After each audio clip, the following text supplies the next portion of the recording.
Hello, hello. Everybody's tired. Let's get up. I usually do 4-hour classes. I'll keep you awake. Anybody in education from Clemson here? That's when you go, woo, go Tigers. Boston public schools, right? Any Pepperdine alumni? Yes. Yes. Well, I'm going to talk about what we're doing here. We're also we're a Spigit customer. That's the view. Not bad. Get to work. It's kind of fun. So that's the view of our lower campus. The graduate campus is upstairs there, a little to the left. But that's, on a good day, that's what you get to look at when you're having class. It's a pretty cool deal. So I'm going to talk to you guys today. I'm going to try.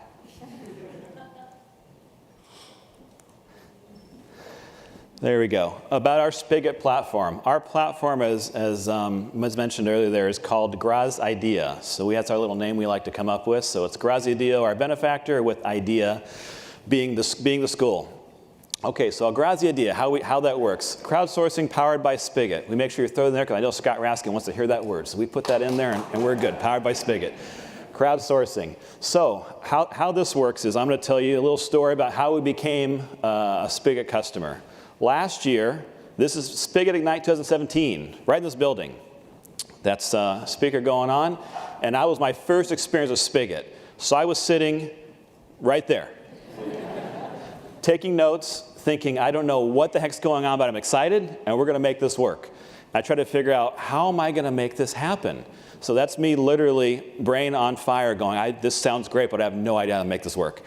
And I talked to some of you, and you said, oh, thank you. I feel the exact same way right now. Okay, so if you're brand new, it's your first time, maybe next year you'll be on stage. We'll see, right? Stranger things could happen. Okay, so basically, how this worked was I had just started with the school. I had been asked by a professor, come teach a class, great, I'm into it. I saw this happen with crowdsourcing, great, I want to do it. Got involved, go up to Spigit, okay, cool. The school only had the budget for 2 of my colleagues to come up. Okay, I said, but I want to go, I want to be at the party, right? And they said, well, there's only budget for 2 of you. I said, fine, I'll pay my own way. I'll buy my own plane ticket, I'll go myself. Okay, did that. Graciously enough, Scott was able to get me a ticket to the show here, so I didn't pay for that. But I paid my own way, that's fine. And so you got to think, okay, well, that's how it works. So now my colleagues stayed somewhere very nice, and I stayed somewhere not so nice. I was in the starless hotel, maybe, you know. So let me show you where my colleagues stayed. This is my colleagues' hotel, the Le Méridien, next door. Very nice. And you guys staying there? Le Méridien? Very nice, very fancy. Good times, right? That's the room. Look how big that room is. That's a really nice room. You see where I'm going, right? That's a really nice room. Okay, my hotel. This was my hotel. On that bed, I'm 6'2". When I laid on the bed, my feet were off the edge. If I pushed my hands to the wall, my feet touched the other wall. That was my hotel room, and that's how it works. So now the point of that is, because it hopefully gets a laugh, but also saying leaders don't wait for something to be given to them, they just take charge. Leaders take the charge until they put in charge. That's what you got to do. So don't think about, oh, well, I get authority, I'll be able to make this work. So my topic today is about exactly that. Leadership is not authority, leadership is influence. Leadership is an action verb, it's not a noun. The noun leadership means, oh, our leadership, our CEO, or whatever else, that's fine. But leadership is more of a verb than it is of a noun. Leadership is action, not position. So we're going to talk about that today. So I decided I'm just going to lead the charge, because leaders lead the charge till they are in charge. Great. So I sat here, had my mind blown 2 days in a row, right at that table, and woke up, went back home, wrote a memo to the dean, and this is actually the memo I wrote to the dean. And I said, we have to do this.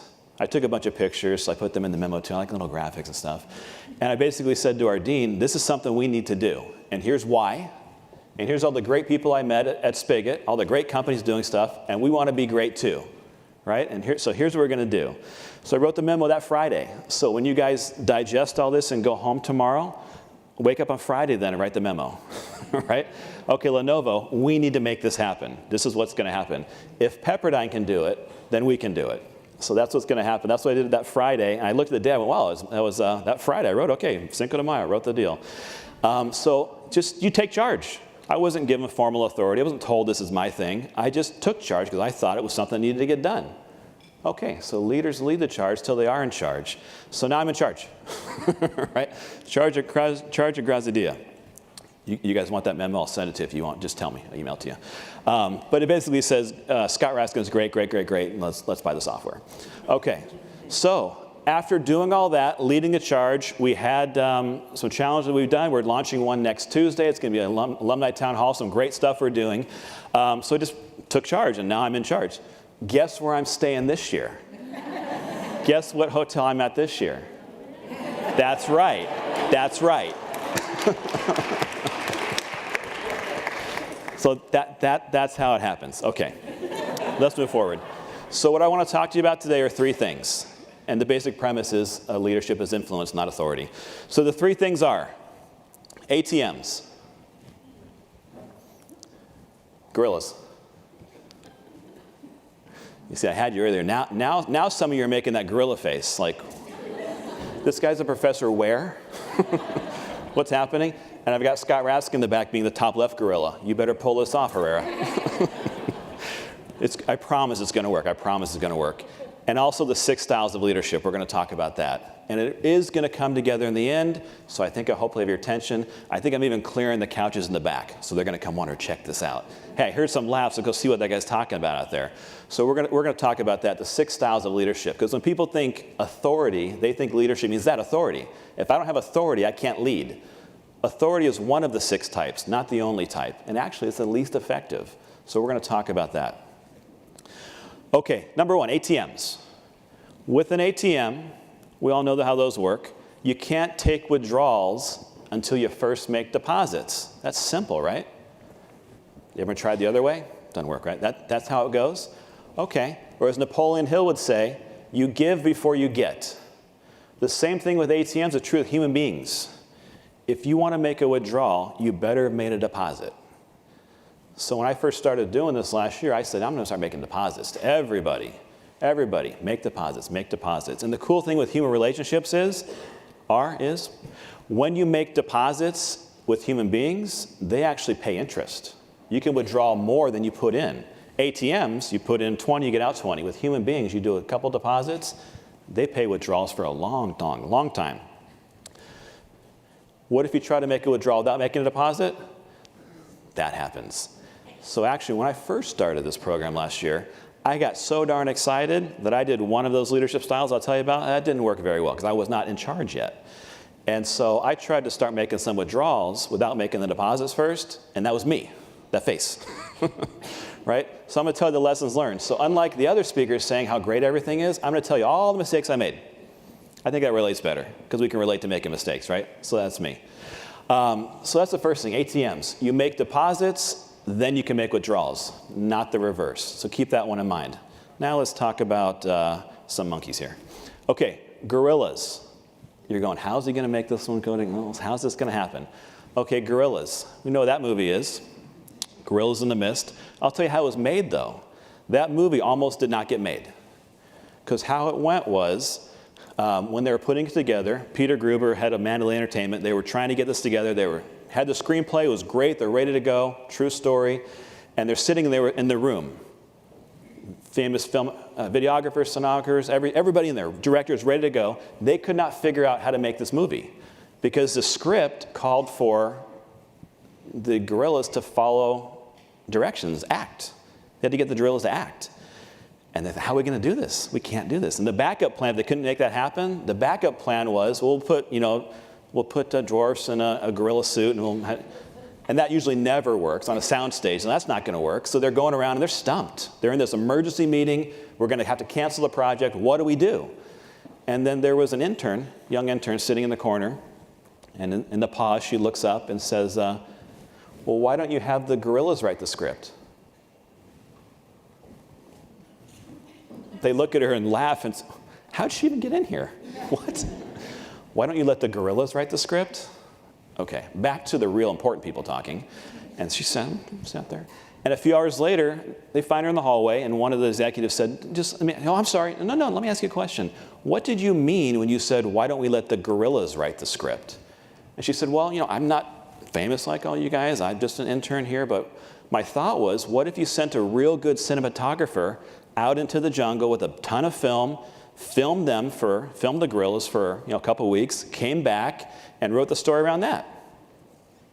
Wow, that's a really good idea. And they did exactly that. They got an Academy Award nominated cinematographer, sent him out in the jungle for a few weeks, recorded a ton of film, brought it back, and such great footage, it virtually wrote the script for them. The film budgeted $40 million. It only cost $20 million to shoot. Nominated for 5 Academy Awards and won 2 Golden Globes. Because why don't you let the gorillas write the script? So the point of that is, she had no authority, but she had some influence. Yeah, she did. And that influence got you the final product there. So that's the gorilla tie-in. So it's influence versus authority. And today, the key to successful leadership today is influence, not authority. Ken Blanchard, 1 Minute Manager, other fun stuff. That's the key. You're not searching for authority. If you just want to be able to tell people what to do, well, yeah, you want authority. If you want to make impactful change and influence your company, you want influence. So decide what you want. If you were sitting here going, I saw this guy's bio, and I really want to know how to boss people around, you picked the wrong thing to listen to. But if you'd like to know how to make impact in your company, stay tuned. We're going to have some good stuff here. But that's what you're looking for, influence, not authority. Now you're going to, how is this one going to tie in? This is my pool. My pool turned green. If you can't tell, my pool turned green. We had a little issue with the pool guy. Pool guy's fired. Now my 16-year-old is not my pool guy. But in the meantime, about 3 weeks went by, the chlorine levels went to 0, and my pool turned green. I said, wow, okay, how am I going to fix this? Just so you know, the analogy is this pool is your organization. How am I going to fix this? This pool is green. The culture's green. Am I going to have authority? Turn blue, pool. I command you to turn blue. Okay, maybe the top layer might, but the bottom layer is not going to happen. It's not going to happen, right? Okay, how do you fix that? We'll get back to that later. But for now, we're going to move forward. This is Jack Clark. He's the head coach of UC Berkeley rugby team, 28-time national champion. A little bit of success. Very successful coach. And what he says about leadership is not what you'd think. Most sports teams have a captain. Oh, that's the leader, right? No. Leadership is an action, not position. What he says is, we define leadership as the ability to make those around you better and more productive. And by that definition, all of you can be leaders, not just the captain. And so in his program, every single person is expected to be a leader.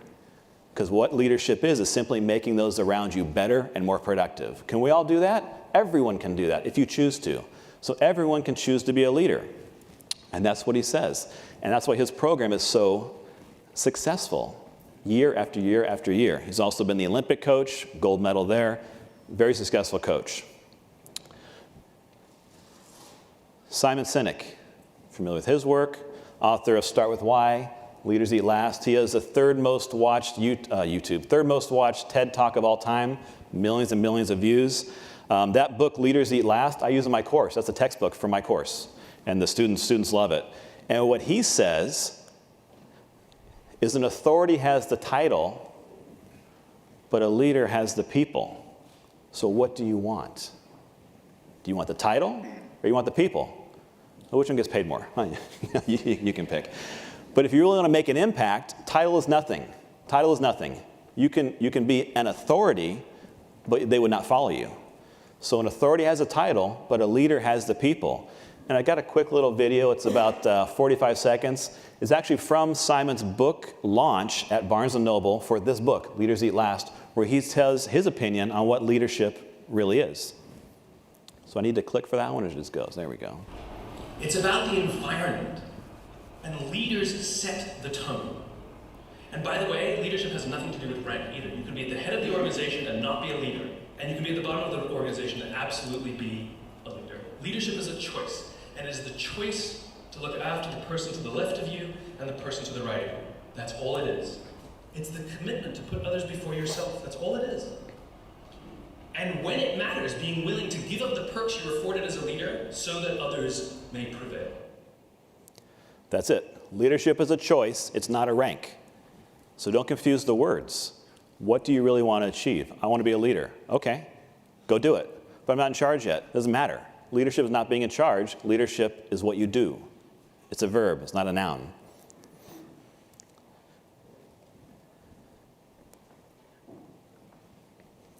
All right, let's get started. Leadership myth. I must be in charge in order to lead, right?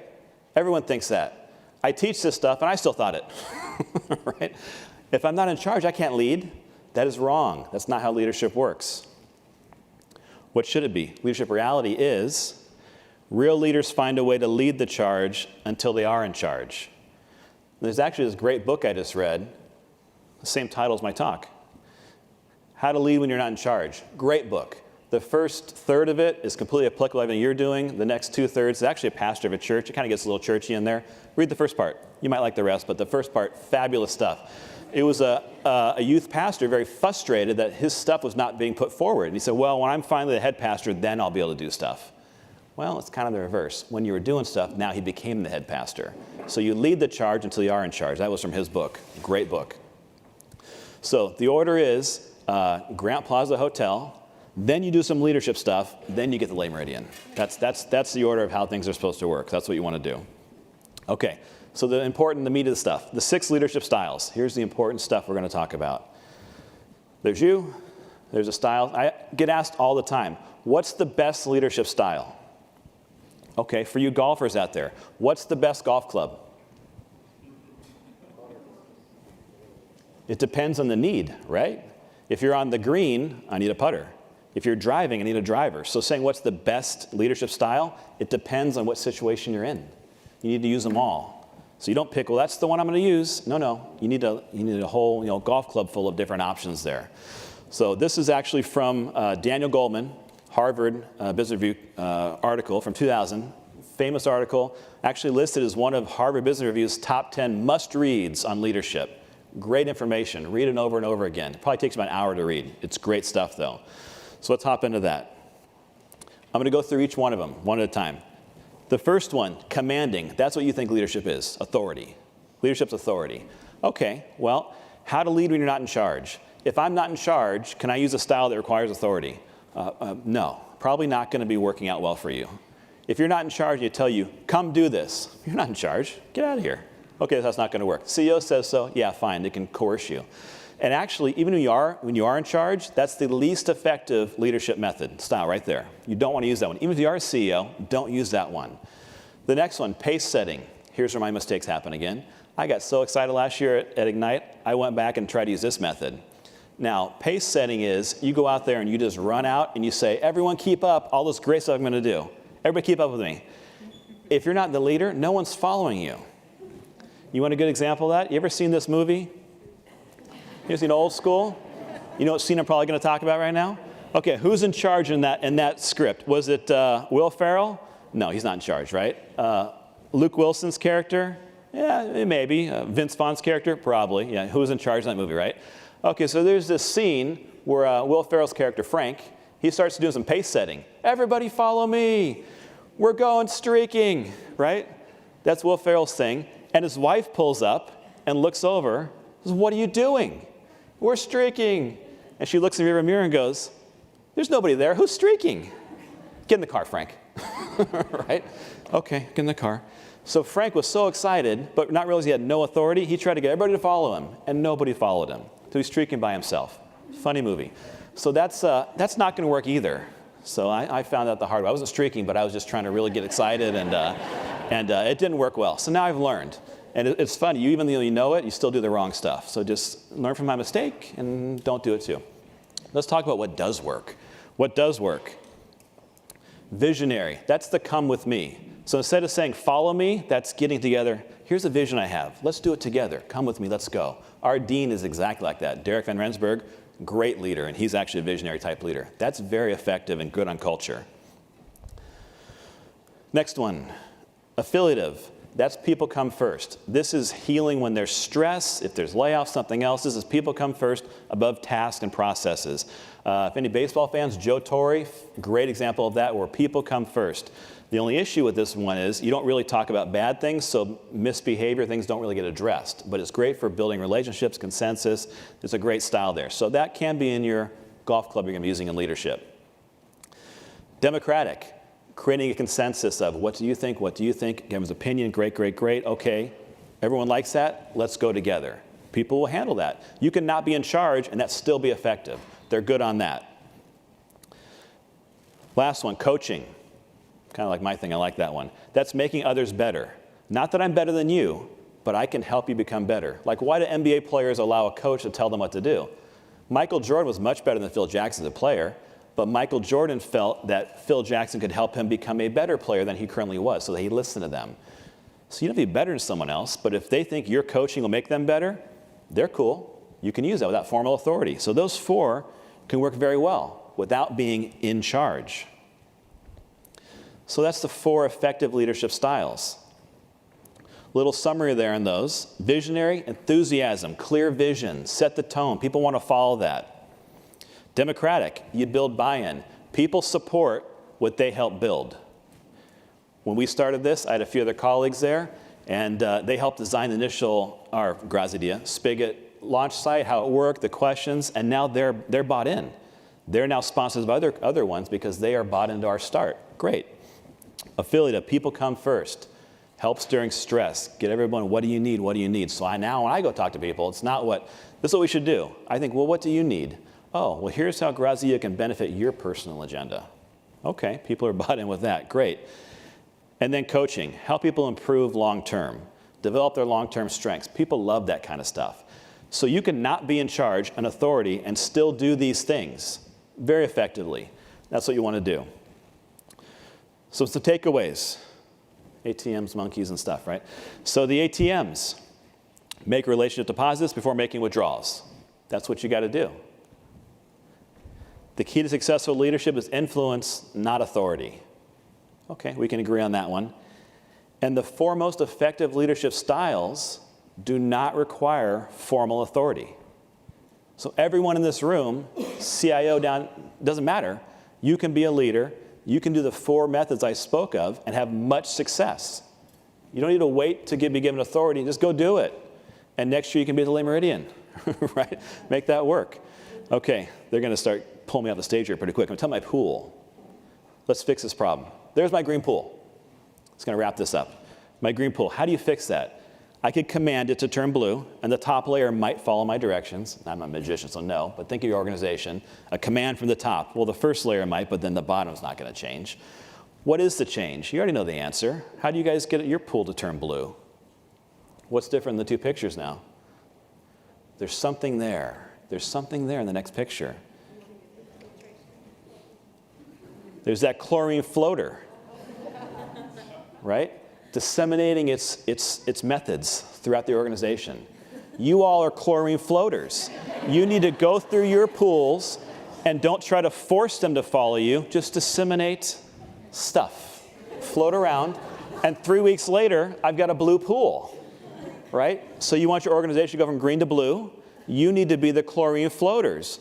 Go out there and change your organization. Create the innovation by being the influence, not the authority. You don't tell them to change, but you become the change you want to see, and you move forward.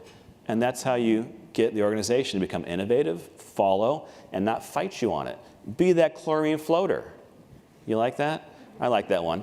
It's funny, my pool was not green by the time I had to do the dry run through this. I had to take a picture last Friday. I said, please turn blue by then, I need it for the presentation.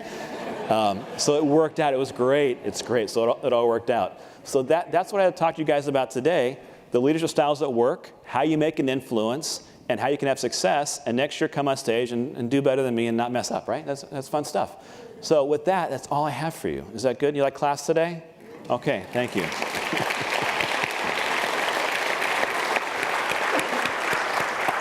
Thank you, Sean. We have time for questions? If they'll let us, yeah, right? What's that? If they'll let us, we'll see. Oh, no. I think your class registration is going to go way up after this. Hopefully, yeah, we'll see. All right, who's got something for Sean? I usually have students that are some international or else they won't talk, so I come down and I get in their face and they start, okay, I'll talk. Throw that box Anybody? somewhere. Maggie? Oh, over here. I really enjoyed that. So, Thanks. What if you're in a big organization and you have to ask for approvals even after you got the influence from your peers and your team? For money, you're saying, right? Not necessarily. Maybe the green light for something. I don't know. Well, if they bought this software, that's the green light there. They paid for it. They spent some money on it. And our CFO, which is Assistant Dean of Finance, I said to him, I said, Chris, I've never been given formal authority. I mean, and this is months ago. I said, unless you want to say go forth and prosper, what do you want me to do? He said, oh, go forth and prosper. I said, okay, but I had to show myself first. So we had to have some minimal level of success. If they bought the software, they're expecting something. You're not going to do changes now. They're going to want approval of implementing an idea. I agree with that. But if they bought the software, they've given you approval to go do challenges. Go do something. Make it happen. Go do it. You can't go crazy and spend $1 million, I imagine. But they've already told you to go do this, correct? So go do it. And then the success you have will then give authority for more things to happen, which is kind of cool. So you got to build as you go. You're not going to change the entire pool on day one. I dropped that thing in there, and it took about 3 weeks. So it's a process over time to get that effect to go. Be that floater. Back in the corner, way back here.